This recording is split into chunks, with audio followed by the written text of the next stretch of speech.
Hi, everyone. This is James Dallas. I'm chair of the Murray County Democratic Party.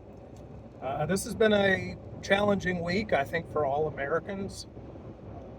I think we were all shocked, horrified, and saddened by the murder of Charlie Kirk this week. No one deserves to die because of their political opinions. And as someone who is frequently in public, uh, trying to persuade people about politics and in some ways in the same business that Charlie Kirk was in, certainly I feel that our fates are intertwined. And although I frankly disagreed with Charlie Kirk on many issues, I think those were disagreements that should have been kept in the comments section or, in debates. And it certainly is sad, regardless of what Tyler Robinson's politics were, that anyone would end that debate using violence. So, very upsetting, very wrong. But I got to be honest, I am also deeply upset about the way that some people many of whom claim to be mourning Charlie Kirk, have responded over the past couple of days. Um, I definitely don't agree with some of the insensitive comments that were made by a few people, a small number of people, in the wake of Charlie Kirk's death. But at the same time, I think there's been an organized campaign to get people fired and to basically slur and defame uh, the entire Democratic Party over this. Congressman Andy Ogles posted a couple of days ago on his social media, or either him or his social media intern, John Carlo. Let's be real, he doesn't do all his own work.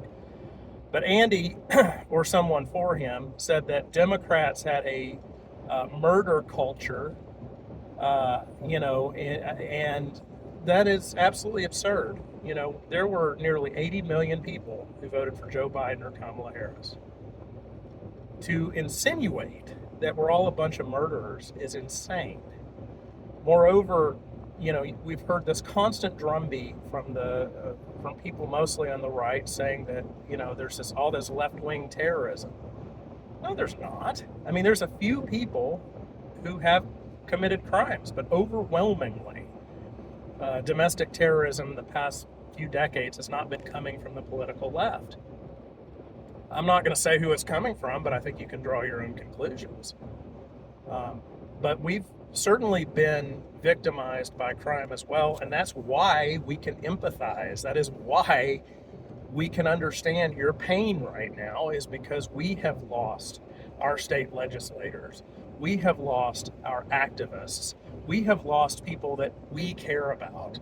So how dare you insinuate that we're in favor of murder?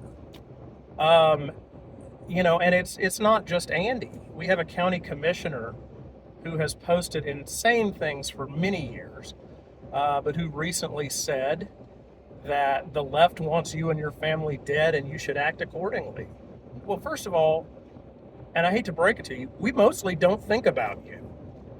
Secondly, when we do, we think about defeating you at the ballot box, not about wishing you any physical harm.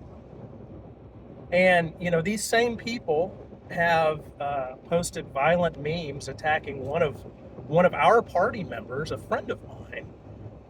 And so it is just deeply, deeply hypocritical. Back to Andy Ogles. A week ago, I was at a protest in Spring Hill where he was challenged on the issue of gun control, where people pointed out to him that he had been, sharing photos of his family with a bunch of guns, encouraging gun ownership, and he laughed it off. And look, I can understand. I'm a gun owner. I understand that there's a tension between wanting safety and wanting to protect our rights to own firearms. But I think he's been extremely callous. And if you're going to say that people who should be fired for being insensitive or callous, I mean, I think this guy's got to be at the top of the list. But that is not even the worst thing that Andy Ogles has said. A few months ago, he was confronted by people who were upset about what's going on in the Middle East. And he very glibly said, kill them all. Okay, mister, I'm going to slur 80 million Americans as being part of a murder culture. You're the one saying kill them all.